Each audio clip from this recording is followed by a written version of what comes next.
Hi, everyone. Thanks for joining us today. I'm Marche, the webinar director here at Advice Chaser.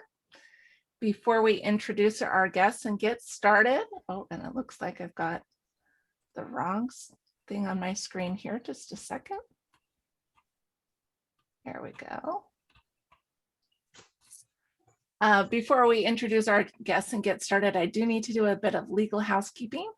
Advice Chaser, the host of this webinar, is not a registered investment advisor. We cannot and do not give financial advice. Today's presentation is for educational purposes only and cannot be considered advice for any person's individual situation. Advice Chaser regularly hosts informative webinars such as this one, featuring a variety of knowledgeable professionals, many of whom are licensed advisors. Any opinions, ideas, jokes, or principles expressed by presenters are their own, and however true, funny, or interesting, are not endorsed by Advice Chaser. Please do not act on the information you hear today without consulting a qualified financial professional. We are thrilled to bring you this educational presentation today.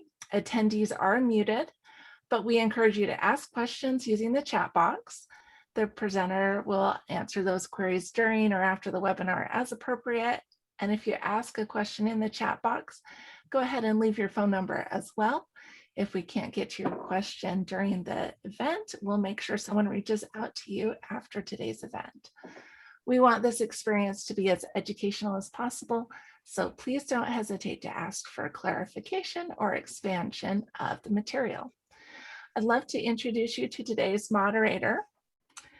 We've got two from, and it looks like Chris, your video isn't working. I know we had some technical problems earlier, so I'm glad you're back. I'm Chris, working on it. Yeah, no problem.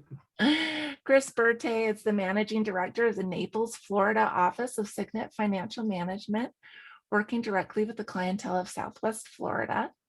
He forms and cultivates relationships with his clients to get a comprehensive understanding of their goals and needs, developing a financial and investment plan customized to their unique situation.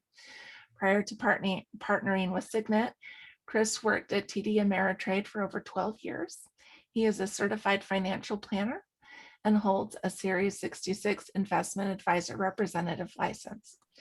Chris has lived in Naples for over 11 years with his wife of 20 years, Tina, and their, I believe you said 7-year-old daughter, Vivian, correct? Correct. Okay, great. Yes. Jason Kohut, is that pronounced right, Jason? Yeah, that's correct. Go ahead. Is the managing director of Signet Financial Management with Chris in Naples, Florida. A true enthusiast for the financial markets, Jason utilizes his 20 years of experience in financial planning and wealth management to create personalized investment strategies for his high net worth clients. Prior to partnering with Signet, Jason worked at TD Ameritrade as a senior financial consultant for 13 years. He holds a Series 66 investment advisor representative license and a BS in business management. Jason enjoys sports, the outdoors, and playing with his 2 dogs, which we heard a little bit about on our pre-call. And we're really excited to have them here. I'm going to turn it over to Jason and Chris to tell us a little more about Signet Financial, and then we'll introduce our presenter. Thanks, Marche. You know what, Chris? And I apologize Chris, that there's no video. Comcast had a different, what's that? Oh, it's just that hello, you can you hear me? You had a lot of interference there, but you're okay now. How's that? Yep. I'm okay now? Okay, good. Yeah. And apologize for the last minute audible. Comcast had a different idea for how this presentation was going to go for me, but I'll work on it during the presentation so that you can actually see a person rather than just listen to a voice. But thank you everyone for attending what is lunch here on the East Coast and spending your time with us. My name is Chris Bertay from Signet Financial Management. Our firm has been around for over 30 years. We were established in 1988 And we have been working with clients and aging plans that whole time. But there's so many layers to an aging plan. The primary of which, in our opinion, is the financial plan and the investment plan that goes along with it. So she handles a lot of the intricate aspects of creating art. That's where we come in. So it's a very symbiotic relationship, and I'm excited to have her on the call with us. To tell you a little bit briefly about our firm, I'm going to pass it over to Jason, and then we'll wrap it up and give it over to Annalie for the presentation. Okay, thanks, Chris. Again, Jason? my name is Jason Colbert. I am the managing director here with Signet Financial Management in Naples, Florida. Probably could hear me, I think, a little bit better, but Yes. just to touch on who we are. Who is Signet Financial Management? Well, we're established in 1987. We're a fee-only registered investment advisor. We manage about $1 billion worth of hard-earned wealth for our clients, and we've been doing that for quite some time. Obviously, starting in 1987 was probably not the most opportune time to start an investment management firm, but we've seen a lot over the years, and that's why clients instill their trust to manage their hard-earned wealth. We do have offices nationwide. We're headquartered in New Jersey. Also have offices in North Carolina, Virginia, on the East Coast of Florida and Fort Lauderdale, and obviously we're coming from you here in Naples, Florida.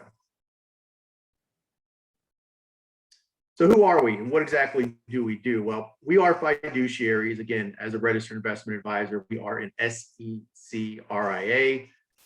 We are a fiduciary.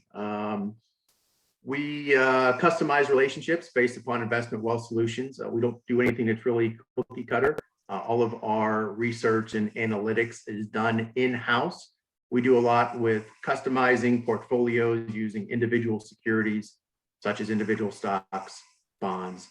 We also have some ETF strategies that are more tactical in nature. And we have a ton of seasoned credited investment professionals such as MBAs. We've got CFAs on staff, CFPs, and we also work with some CPAs and estate planning attorneys here locally in Naples.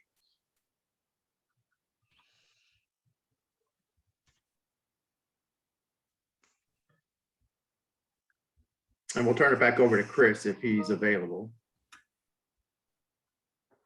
I am. Thanks, Jason. Can you hear me okay? Yes.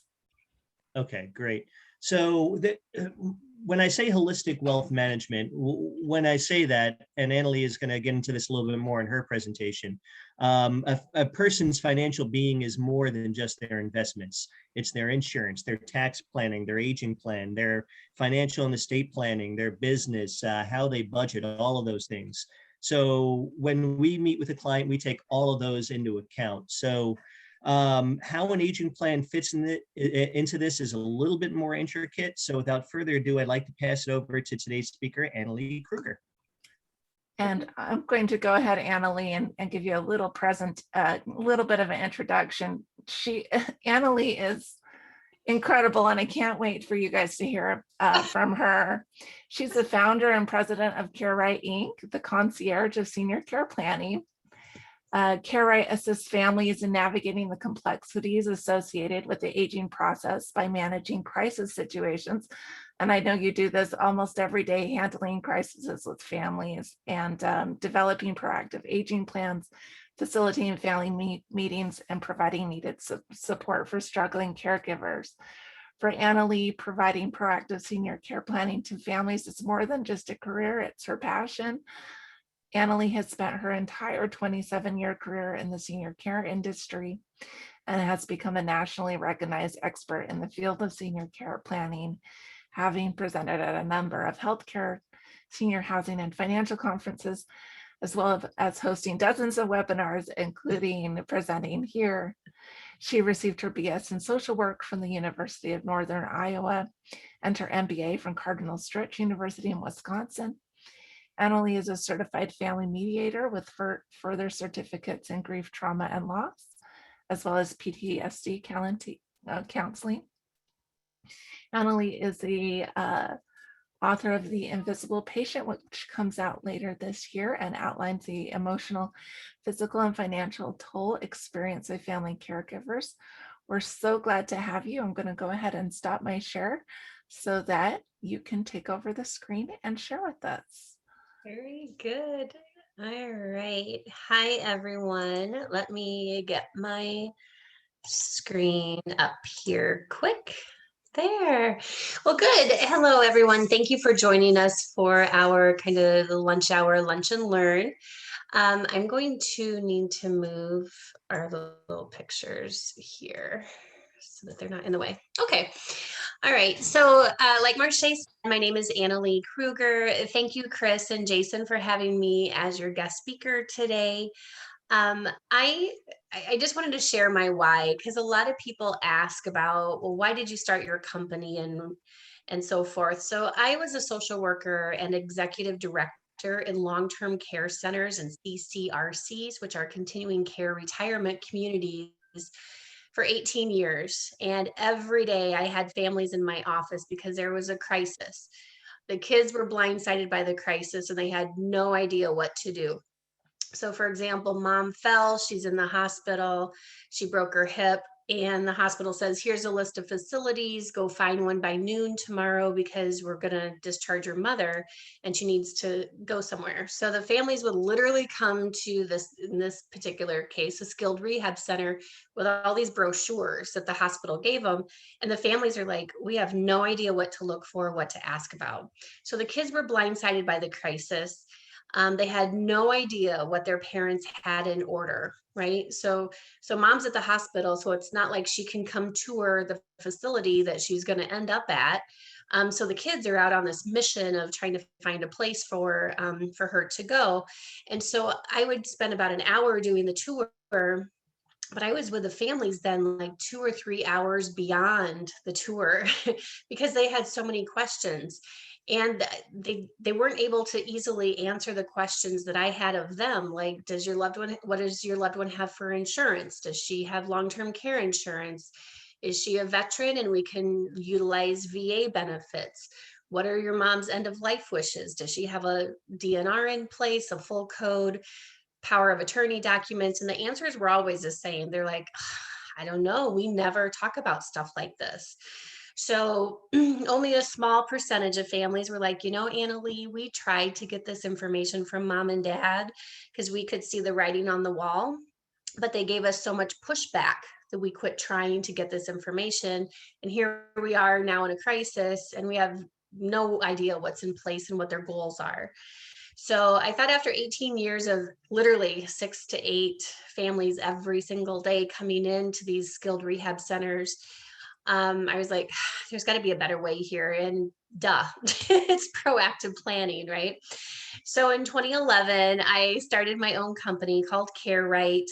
I am a neutral third-party person. I facilitate family meetings. We explore what care options that your loved one has based on what they can financially afford and what their resources are, and what resources we have internally within the family. Maybe one of the daughters does want to take care of mom, you know, a few hours a week, and she can manage that emotionally and physically and financially.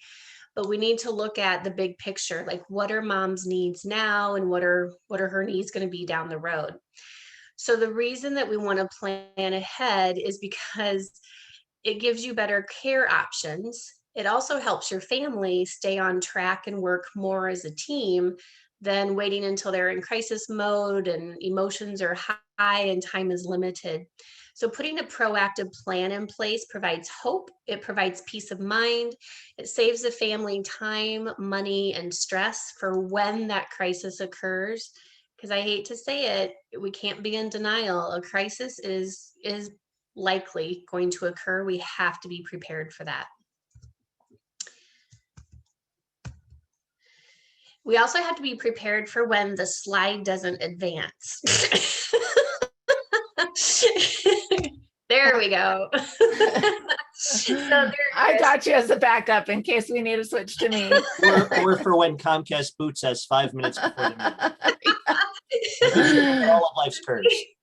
So see, we have to be prepared because I just broke out into this like super fast sweat because I'm like, oh, this isn't working. All right. So the aging process, why do we need to talk about aging? I mean, people just don't want to talk about uncomfortable topics, right? And my goal is to get you to switch to thinking about, oh, this isn't uncomfortable topics. It's going to be more uncomfortable if you don't ever talk about it. So an aging process, we know the aging process is bumpy. We know that our loved ones' conditions can change very quickly. They can fall, they can hit their head, they can have a stroke, they can have a urinary tract infection.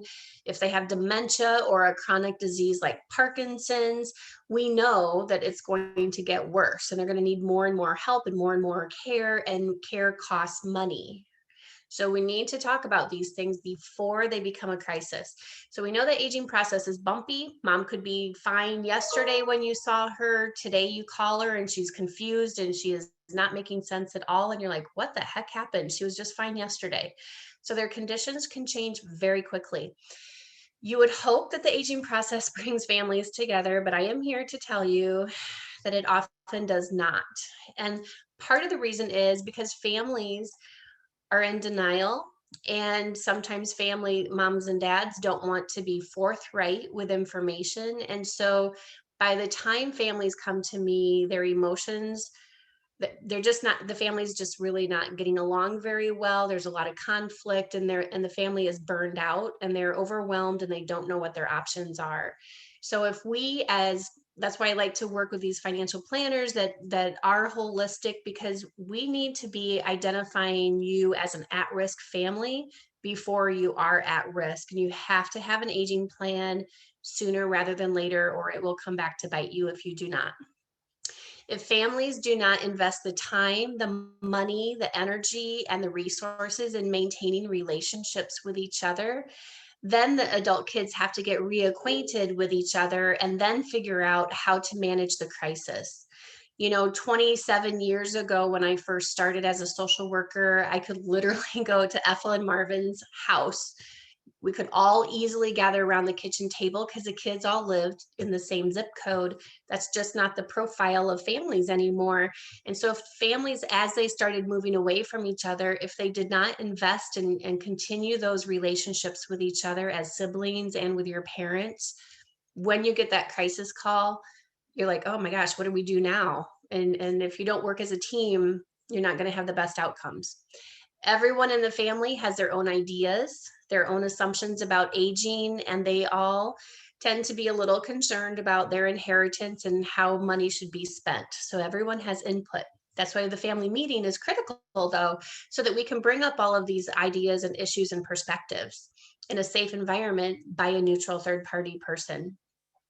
If any of you have ever tried to have your own family meeting and it went south quickly, it's because you don't have the tools to be able to do your own family meeting. And that's common. You know, a lot of my families that come to me, they've tried to have a family meeting, but if you don't know what to talk about and how to communicate with each other, and really you can't make informed decisions when you don't know what your options are, right? So you can't really do this on your own, because you don't have all the information you need to be able to put your own plan in place.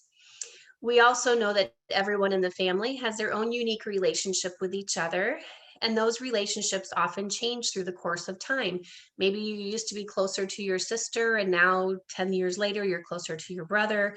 Maybe you used to be, closer to your father, and now you're closer to your mother. So relationships change through the course of time. Most families wait until crisis mode to develop a plan, and no one ever feels confident with the decisions that they have had to make during a crisis.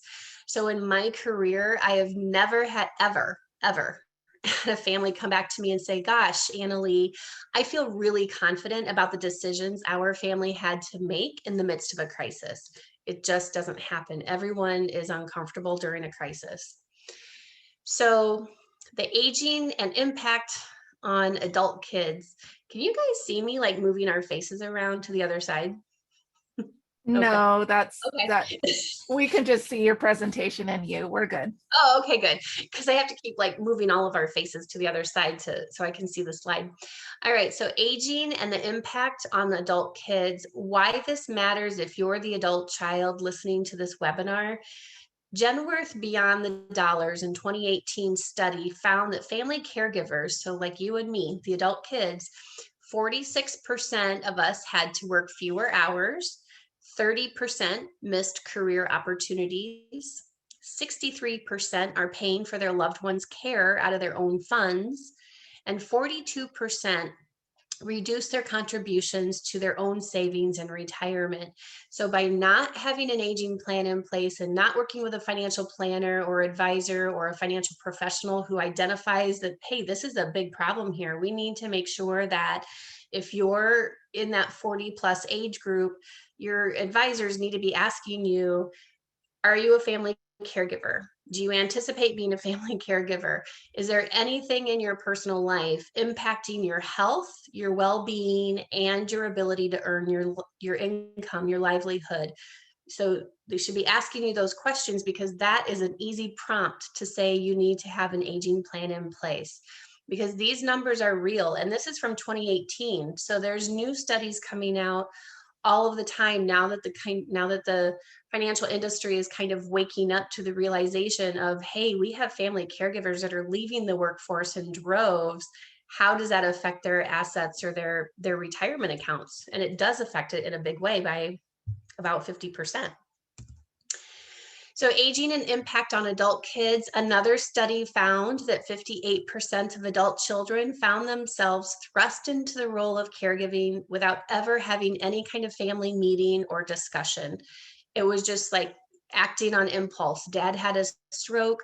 We got to fly home. We got to figure out what we're going to do. Never, ever had a family meeting. And that's why the aging plan is critical. We have to talk about the what ifs of aging, because at some point a fall is going to happen. Dementia is going to progress.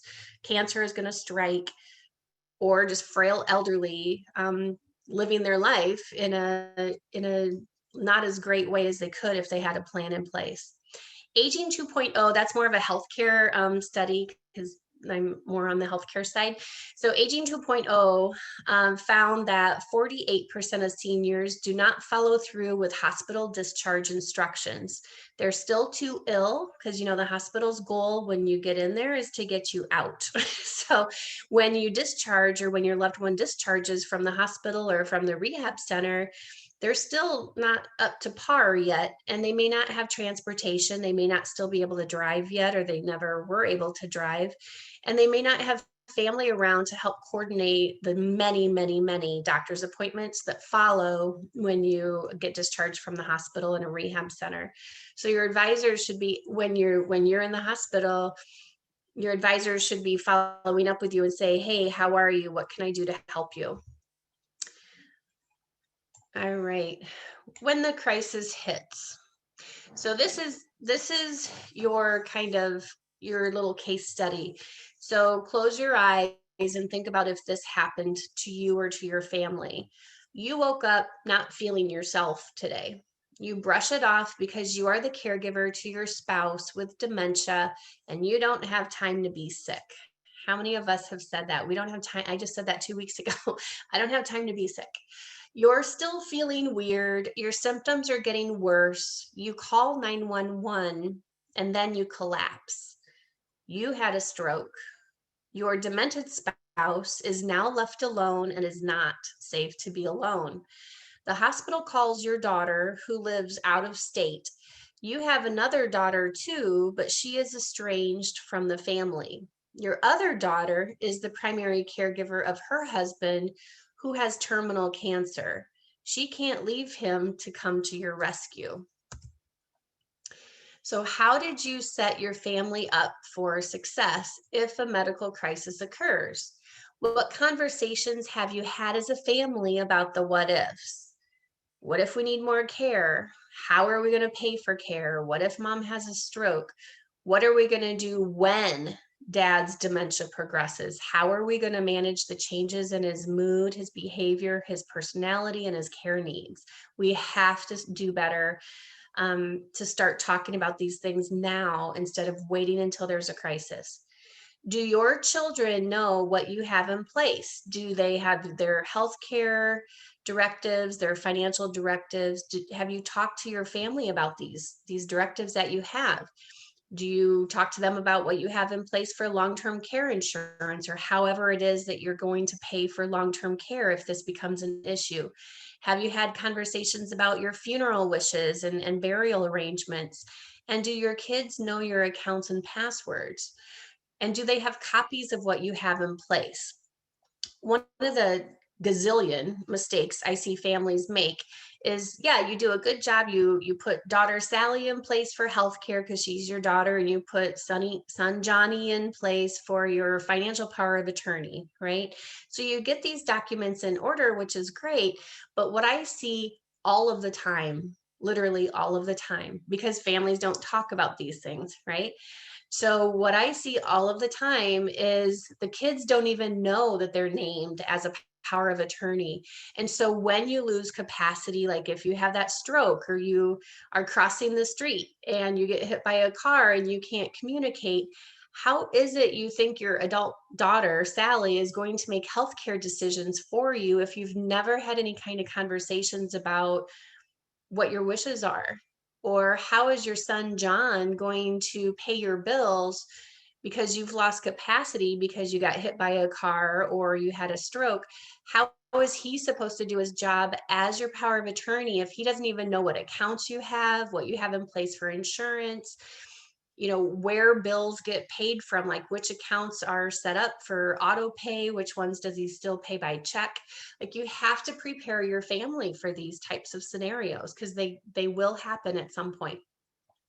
So how open and forthright have you been with your kids if you are a caregiver and the true needs and demands of your spouse's needs? So one thing that I see with our elderly loved ones is the spouses want to kind of protect each other, and they want to shield the kids from like really how things are not going very well. So in this case study that we just talked about, she's the caregiver, she just had a stroke and dad can't be home by himself. So we'll talk a little bit more about what happens then. But you need to be open and forthright. And I know that most families struggle with trying to have these types of conversations, and they don't want to have them because they're uncomfortable for them. They're comfortable for me, but they're uncomfortable for families because you don't do this every day. And sometimes emotional junk gets in the way of people having a productive family meeting. So have you discussed if you need care, who is going to provide the care, and how will care be paid? And where will you live if staying at home is no longer an option? That's the meat of an aging plan that we do with families. So that's like bare bones meat of what we talk about. And then there's like 500 other things, literally, there's like tons of other things we have to get sorted out, but that's the meat of the aging plan.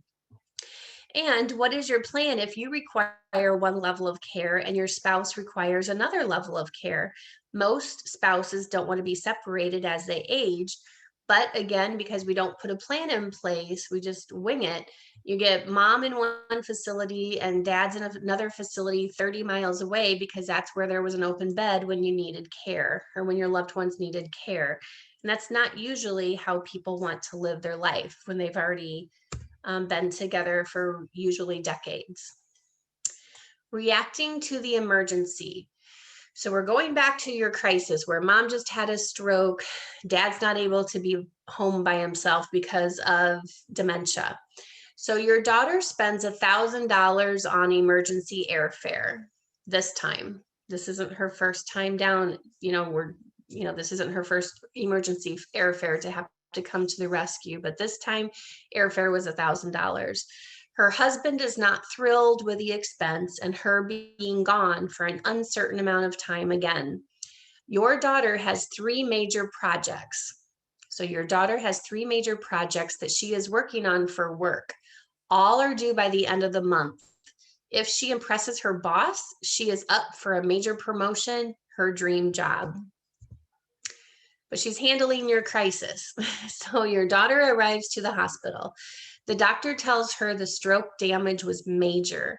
You'll need extensive rehab, and even if you rehab well, you'll still need round-the-clock care and supervision.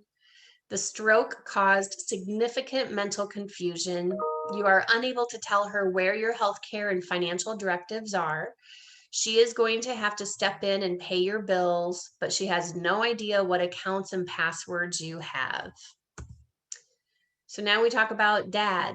So your daughter stays at your home and suddenly realizes how confused her dad is. This case study, this example is literally almost a daily basis for me. This is what families are going through every single day. They realize how ill prepared they are.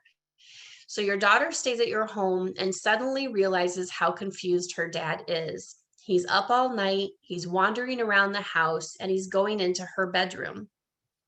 She didn't realize he needed reminded and cued to take his medications until she was there for 4 days and saw the untouched pill box on the counter. She didn't realize he needed reminders to shower. She was there a whole week before it occurred to her that he hasn't showered. She sees your calendar and realizes her dad missed his neurology appointment this week. It takes months to get back into these specialty physicians. If this is ringing a bell or sounding like your situation, we need to have a conversation. So caregiving concerns. Your health, you just had a stroke. Your health is touch and go for 3 weeks. She realizes that she can't leave the state until you are better situated. So your daughter is going to stay there. She can't go back home until she feels confident that you're going to get situated on where you're going to go to receive care. Your daughter has not had time to start her work project. Her career clock is ticking. She has those 3 projects that are due at the end of the month. You didn't know this, but she is also having marital problems. Her husband is getting impatient and wants to know when she will be back to tend to their own family. So after discharge, you finally get discharged from the hospital.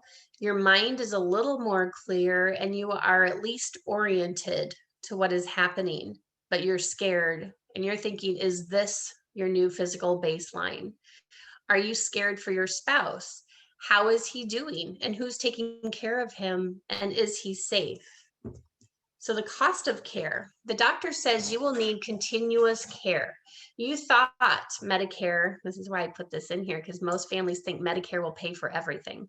You thought Medicare will pay for every expense as you age, only to find out that once you graduate from a rehab center, you have to pay the out-of-pocket costs of ongoing care unless you have long-term care insurance or VA benefits. Your options are to return home with live-in care, which is about $10,000 a month, or live in a skilled nursing center at about $10,000 to $12,000 a month.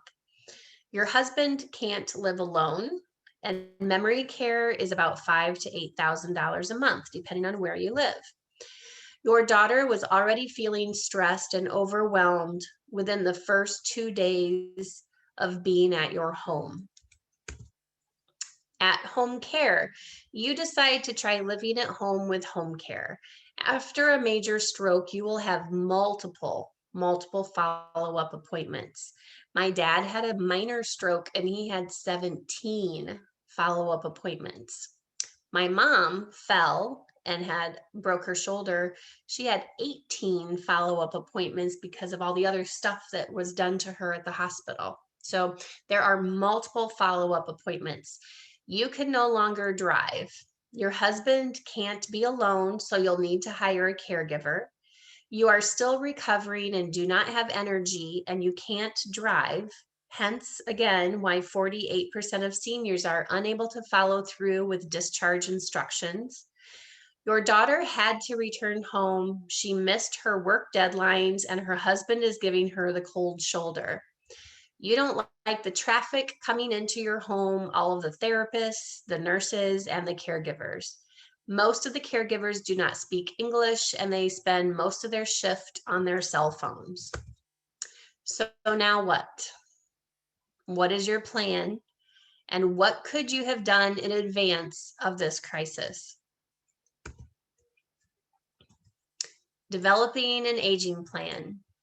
Again, the value of having a neutral third party person to facilitate a family meeting. Families do not live down the street from one another. We use technology to bring families together, to help them improve communication and make informed decisions before the crisis. And we make sure that the what ifs are covered. What ifs to cover: who will provide the care if and when needed? How will care be paid? Where will you live if you can't stay at home?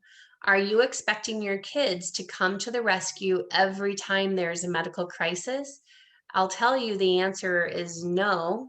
Parents don't expect their kids to come to the rescue, but guess what? Kids do. So, who will advocate for your care needs if you live away from your kids? Care in facilities is not what you may think, especially during this whole pandemic. It's a whole nother topic. Anyway, the aging plan continued. The community matrix is a project that we do. We do about 30 families a week all across the country, because we've been virtual since 2012, because again, families do not live in the same zip code anymore. So we do about 30 family community matrix projects every week across the country. We find out what are their floor plans, how much does it cost to get in there, what are their levels of care, what are their COVID protocols. I encourage all of my clients, no matter where you are, at home or in these facilities, to get a camera installed wherever it is your loved one is. We also find out what is their waiting list and what's the net worth that's required to be able to get into certain care communities. So just because you like the assisted living center down the block from you because it's close, maybe your loved one doesn't have the finances required to move in there. Or maybe they waited at home so long that now they don't even qualify to move into assisted living. Now they only qualify to go into a nursing home. So you have to be proactive with these things if you value quality care and your family relationships and doing things right the first time, so that you don't spend a lot of time, money, and stress undoing what you thought that you knew. The grab and go binder is an organizational tool to make sure that all of your important documents are in order. It looks like this. It's 11 tabs, like insurance. So all things insurance, all legal documents go in there, your accounts, your passwords, your password to your phone, the key to your safety deposit box, or at least let your family know where that is. So it's a plug and play solution, and new content gets added throughout the year. And then email reminder updates to update your binder. So I just changed my beneficiary form for one of my life insurance policies. And so I was just updating my binder over the weekend. So you have to keep it updated, otherwise it doesn't do anybody any good. So that is my contact information, annalee@carerightinc.com, and my phone number. I wanted to just take the time today to talk about what an aging plan is and why it's so important. If you have questions about that case study or questions that you might have from the content that I provided, let's open up the floor for questions. All right, Jason or Chris, I believe we put some questions there in the chat. I wanted to address one of the questions that we got. Will we get a copy of this webinar? We will be sending out a replay of this webinar to all the attendees, and we will also host it on our YouTube channel. So yes, you can definitely review this information. I know it's a lot of information that Annalee has covered. Chris, you want to cover some of the questions we've gotten? Sure. So Annalee, this is one of the questions, and I had this question as well. But how long does it typically take to make an aging plan? I mean, I know it's an ongoing developing thing, but in general? Yeah. Yep. So let me answer it this way. we have to do them very quickly because, again, families don't get referred until they're in crisis mode. So we have to schedule the 30-minute consult. Then if the family engages in services, then the next step is the strategy call with the adult children. So I can get these done faster. It's just we have to wait for, if there's a family of 6 kids, everybody needs to like get on the calendar here so that we can do the strategy call. It takes us about a week to do the community matrix project, depending on how many locations that they want us to explore. So when you're in crisis, we don't have the luxury of time. So we try to get these aging plans done based, if the family can get kind of get on the stick and get on the calendar sooner rather than later, because there's about 4 or 5 Zoom calls that are involved. So we can get them done within 14 days if the family can move that fast as well. Proactively is much better because then we're not in crisis mode and we don't have to make all of these big decisions within a week or 2. We can kind of stretch it out a little bit. But again, 92% of my clients come to me in crisis, and 85% of those families I have to do mediation with because they don't get along. So what slows the process down is families who choose to wait until they're in crisis. Their family dynamics are poor and they don't know how to communicate very well, or they're just not set up very well and they're pretty ill prepared. They don't know what living wills are. They don't know what powers of attorney are. They don't know what long-term care insurance is. So the more that we have to educate them and the more complex that their loved one's situation is, the longer it's going to take.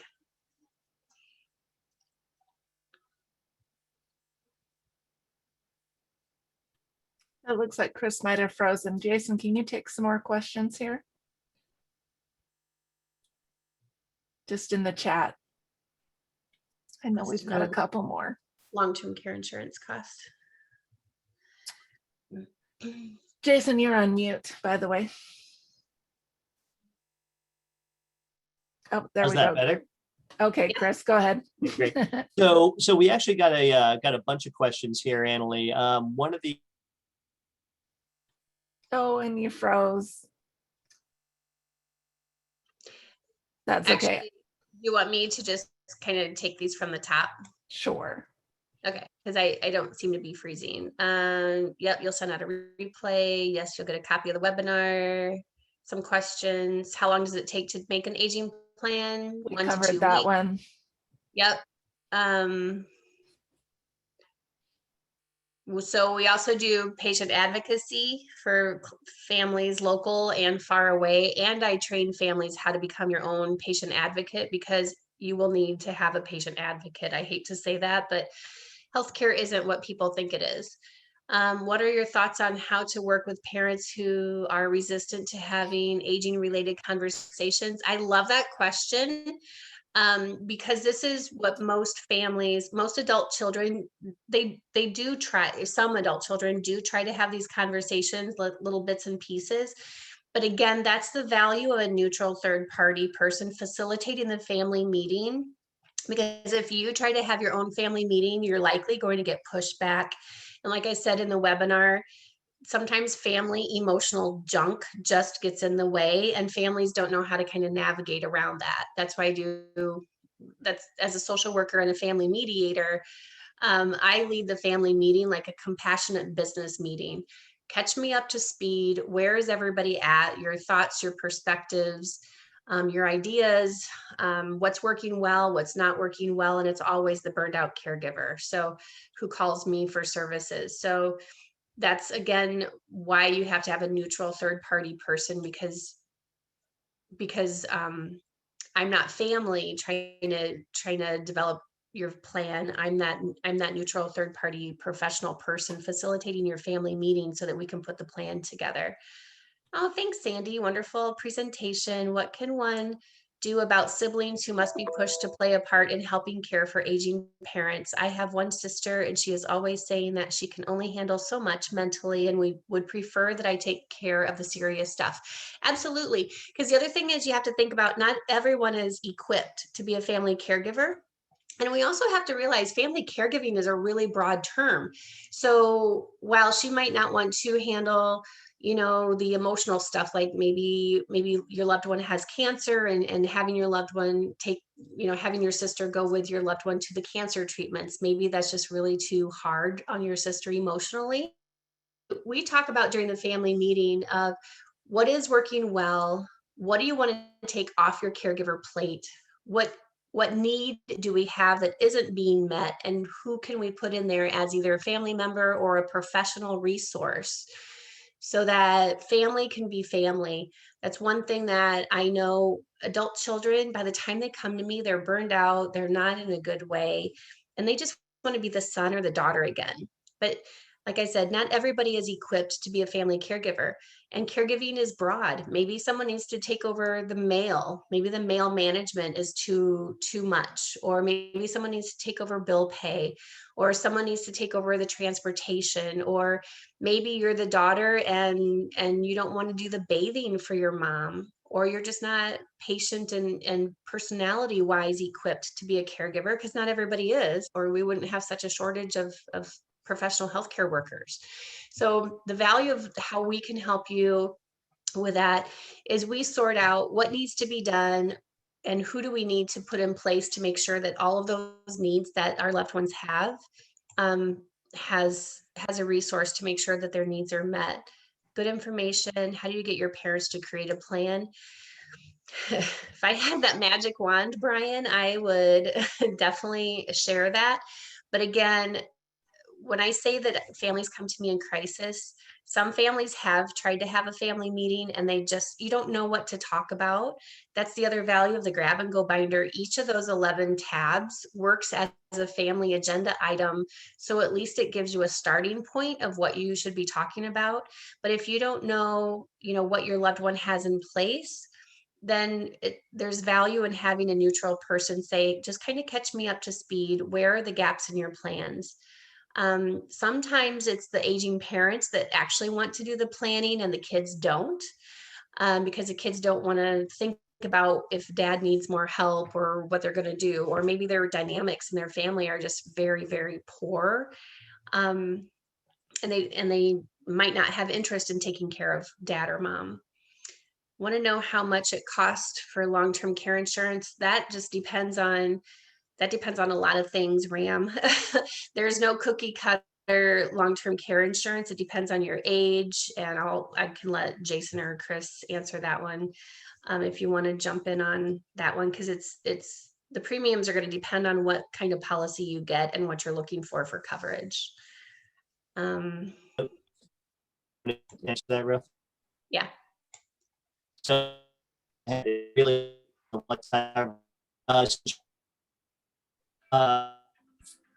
Chris, we're getting some garbled speech here. I'm assuming it's going to come back up. Jason, I don't know if you have a better connection.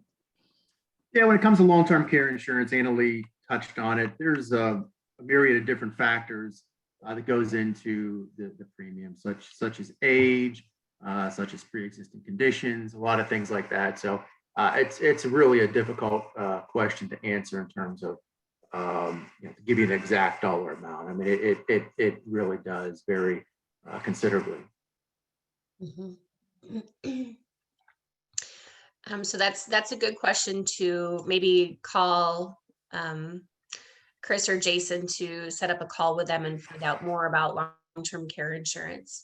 Yeah, we can always get you in contact with someone to get you an actual hard quote on that. We work with some insurance providers to do that. So perfect. What is the role of parents versus siblings in the development of the aging plan? So I try to get involvement from the whole family, but again, it just seems like as families moved away from each other, their relationships are very strained by the time they come to me. So that's why I have the strategy session with the adult children first. If we have the luxury of time, I like to have the strategy session with the adult kids first, because no parent wants to see or hear their kids fighting about them in front of them, whether we're in the living room or we're on Zoom. So I have the strategy call with the children first. I have another call with mom and dad and separately as well, so that if mom's a caregiver to dad and dad has dementia, I need to know, like, how is she holding up? And she's likely a burned out caregiver. When I ask the caregiver, the primary caregiver, I have a whole series of questions that I ask them, and they are almost always in the severe burden range of burnout. So they're almost always at the top end or the high end of being burned out, so much so that it's affecting their emotional and physical well-being. So the whole my client is the whole family. So I get input from everyone. And again, we have to do this quickly, because again, by the time families come to me, they're in crisis mode. So we do not have the luxury to dilly dally. We have to get a lot of stuff done. And that's my hope for you, as your takeaway is, maybe we shouldn't wait until we're in a crisis to put a plan together. Who should approach you in a non-crisis mode? Parents or kids? Either one. So about 8% of my clients come to me proactively, where it's the adult parents that are the adult kids saying, hey, we've been flying back and forth to Texas to check on mom a couple times a year. We're just starting to see that she's losing ground, and we just kind of want to get some plans put in place for mom and dad. So those are great scenarios, because it's the kids waking up to say, hey, mom's lost weight, or she seemed a little bit more confused when we saw her this year versus last year. So either set, the adult kids or the parents should reach out to put a plan in place. Would it be best to add spouses and adult children's names to bank accounts for faster access to pay bills? I will defer that to either Jason or Chris, or if you're working with an attorney, because I don't, there's some pros and cons to that. So depending on what you're doing with Medicaid planning, they're like, no, take it off. So I'll let Jason and Chris maybe respond to that question, because it just depends on what your situation is. Yeah, just real quick, just from personal experience, I'm actually going through that right now with my own parents. But like Annalie had mentioned, that if Medicare comes into play, and you might have to go into a nursing home, in terms of where Medicare may pick up the cost, a portion of the cost, they could look at those assets and make a determination whether or not you're able to eligible to get into the nursing home or not. So there's a lot of different factors. I personally have gone on my parents' accounts just for other reasons, such as you mentioned there, to make it easier to pay and access if something should happen to the funds. Also to kind of avoid probate, whether or not you have a trust set up, that comes into play as well. But if they're just regular types of accounts in your parents' names, or one or the other, then adding another person, such as a joint party, sometimes can be good, just for the simple fact that it avoids probate and you have access, so those assets don't freeze if something should happen. But that's a kind of general answer. It really does depend on individual circumstances. However, it does depend on your circumstances, because and it's just because I work with a lot of attorneys and go to their webinars and speak at their webinars as well. From an asset protection perspective, if your accounts are linked together and one of you gets a lawsuit, then you're jeopardizing that whole account. So really that's a deeper dive question than, and I'm not an attorney to be able to answer that. It just depends on what your situation is.